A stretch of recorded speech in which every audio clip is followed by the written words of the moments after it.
patnubay at gabay ng magulang ang kailangan. Maaaring may masiselang tema, lengguwahe, karahasan, sexual, horror o droga na hindi angkop sa mga bata.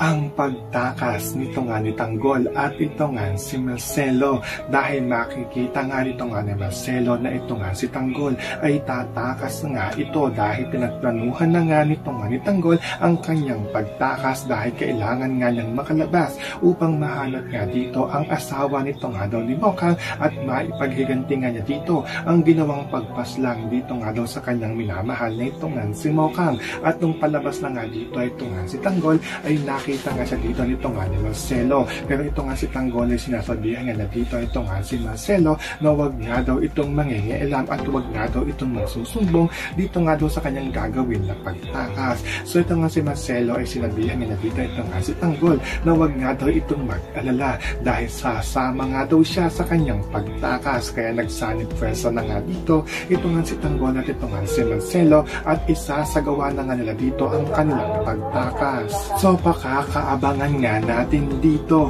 kung anong buhay nga ba ang naghihintay sa pagtakas nito nga ni Tanggol at ito nga ni Marcelo at kung paano nga ba sila mabubuhay dito nga sa labas. Yan ang ating mga pakakatutukan at pakakaabangan dito nga lang sa FPJ's Batang Quiapo.